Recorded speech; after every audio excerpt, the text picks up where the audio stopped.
Por mais que a Sony tenha saído de vez do mercado de smartphone de entrada, isso não significa que ela não vai mais fazer aparelhos intermediários com especificações um pouquinho mais simples para atrair quem está procurando um celular mais básico. Esse é o exemplo perfeito do Xperia L1, que é um aparelho que chega numa faixa de preço um pouquinho menor do que o Xperia XA1 que a gente analisou faz uns dias. Mas será que a empresa conseguiu acertar os detalhes para trazer um custo-benefício legal nesse dispositivo? É o que a gente vai ver na nossa análise, então vem com a gente.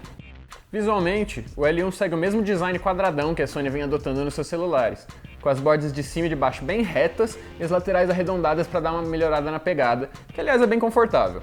Como o celular tem um formato mais largo que o Xperia XA1, as margens superior e inferior da tela acabam não incomodando tanto assim, mas se isso é algo que causa um impacto em você, então provavelmente não vai curtir muito o estilo do aparelho. Em todo caso, aqui cada um vai ter que decidir por conta própria se o aparelho tá ou não de acordo com o próprio gosto. Durante os dias que eu passei testando o aparelho, eu até deixei ele cair algumas vezes e sofrer alguns tombos em superfícies ásperas, mas ele aguentou bem, não ficou nem com nenhum marco, nenhum arranhão, nem no corpo e nem na tela. Mas isso também não significa que você pode abusar e derrubar o aparelho em qualquer lugar o tempo todo ou deixar ele cair na água que ele vai aguentar. A tela do celular tem 5,5 polegadas e consegue reproduzir imagens com uma qualidade bem legal. As cores são agradáveis, o contraste é bom e o brilho é forte, mas a resolução é só HD, então quem estiver acostumado com display Full HD pode sentir falta do nível de detalhes em uma tela tão grande. O processador MediaTek tem 4 núcleos de 1,45 GHz. Ele pode até não ser o melhor entre os que estão sendo usados nos smartphones intermediários atuais, mas mesmo assim ele dá um caldo. Junto aos 2 GB de RAM do L1, o hardware não tem problema para dar conta do Android e dos aplicativos mais comuns no uso cotidiano.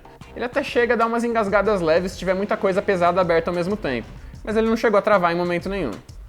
Na hora de rodar os jogos, o Xperia L1 até que surpreendeu. Ele conseguiu rodar uns jogos mais pesados sem ficar sofrendo com engasgos ou queda de desempenho notável. O único problema é a falta de espaço de armazenamento, porque ele vem com 16 GB e 6 deles são ocupados pelo sistema operacional. Aí não sobra muito espaço para jogo pesado. Falando no software, o L1 vem com Android Nougat puro instalado de fábrica, então quem curte o sistema dos outros aparelhos da Sony ou dos da Motorola não vai estranhar o visual aqui. A Sony diz que o dispositivo consegue até aprender os hábitos do usuário e se adaptar a eles com o tempo, mas eu não senti diferença ao longo dos dias que passei com ele não. Indo para as câmeras do L1, elas até que fizeram um bom trabalho para um aparelho intermediário. A traseira tem 13 megapixels e um sistema de autofoco que não causa problema em ambientes bem iluminados. Mesmo em lugares escuros ela até consegue quebrar um galho, mas aí você não pode esperar muita coisa espetacular. A câmera frontal também tira fotos agradáveis se você estiver num ambiente com bastante luz, seja interno ou externo. Você só vai ter que tomar cuidado na hora de fazer selfies com luzes fortes apontadas para o aparelho, porque o efeito de lens flare aqui é bem comum nesse caso, fazendo as imagens ficarem cheias de manchas luminosas. Já se o ambiente estiver todo escuro, bom, nesse caso as selfies ficam bem ruinzinhas mesmo, e nem tem flash frontal para ajudar, viu? Para vídeos, o L1 consegue fazer um bom trabalho em lugares claros, mas nada espetacular também. Bom, falando agora da bateria, o Xperia L1 vem com 2.620 mAh de capacidade, o que é um número um pouquinho maior do que a gente viu no Xperia XA1. Mas se você acha que isso vai se traduzir em durabilidade maior fora da tomada, está enganado. Isso quer dizer que a durabilidade dele é bem ruim. Durante o nosso teste de reprodução contínua de vídeo, o L1 conseguiu se manter funcionando só por 7 horas e 9 minutos. Tudo bem que isso rolou em condições de estresse, com o brilho da tela no máximo, mas a medição foi repetida 3 vezes, então não tem muito espaço para engano. Usando o aparelho moderadamente, até que é possível a bateria aguentar um dia inteiro fora da tomada. Mas se você for um usuário um pouco mais intensivo, que nem o meu caso, costuma jogar bastante, ver muitos vídeos, então provavelmente vai precisar de uma recarga no final da tarde. Por mais que a saída de som do Xperia L1 consiga atingir os volumes até que altos, isso acaba fazendo com que o som saia um pouco distorcido.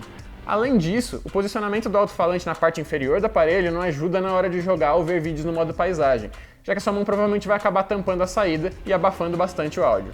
Ah, e a gente tem que falar também que o aparelho não vem com fone de ouvido na caixa, e olha que dessa vez eu conferi nos lojistas online, hein?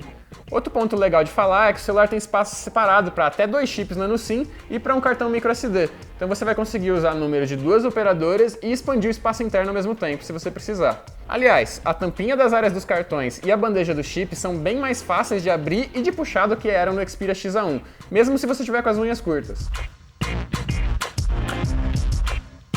O Xperia L1 é um aparelho intermediário que a Sony lançou para atrair um público que quer um smartphone um pouco melhor do que um de entrada, mas que também não quer gastar muito mais de R$1.000. O smartphone consegue rodar qualquer aplicativo atual da Play Store sem grandes problemas, e tem uma câmera que é até um pouco mais competente do que a gente espera na faixa de preço, por mais que ela não se compare a dos intermediários mais caros e top de linha. Mesmo assim, o preço oficial de R$1.199 é um pouco caro demais para um celular que flerta mais com o público de mercado de entrada do que com quem realmente procura o intermediário.